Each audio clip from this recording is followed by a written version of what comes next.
So it says find the value of each of the following sums. Show your reasoning and use the number line if you find it helpful.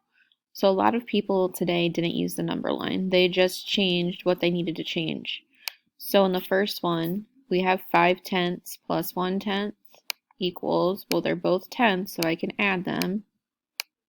5 plus 1 is 6, so that would be 6/10. The next one is 50 hundredths plus 10 hundredths.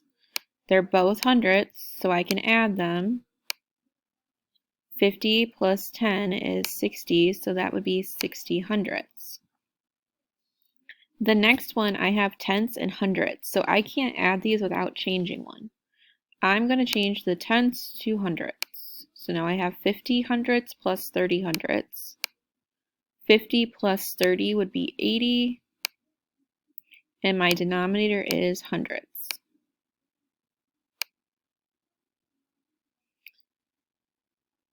The next one, I'm going to change hundredths to tenths. Oh, sorry, I'm going to change my tenths to hundredths again. So I have 15 plus 40, which is 55, and then hundredths.